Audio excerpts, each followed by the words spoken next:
সবাইকে নিয়ে একটি অন্তর্ভুক্তিমূলক সমাজ গড়ে তুলতে সরকার কাজ করছে বলে জানিয়েছেন নারী ও শিশু বিষয়ক মন্ত্রণালয়ের মন্ত্রী doctor AZM Zahid Hossain.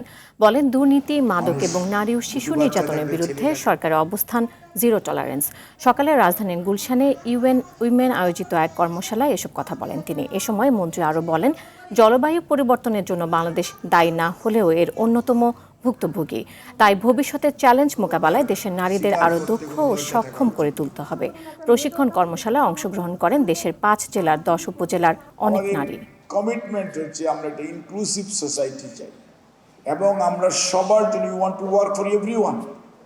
Hour prime minister and present government is committed and yes definitely.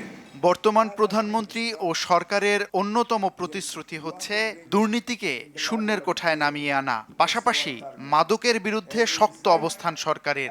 নারী ও শিশুদের প্রতি সহিংসতা বন্ধে সরকার কঠিন অবস্থানে আছে। Will we allow anyone to do this type of violence? Still, there is some news in the newspaper.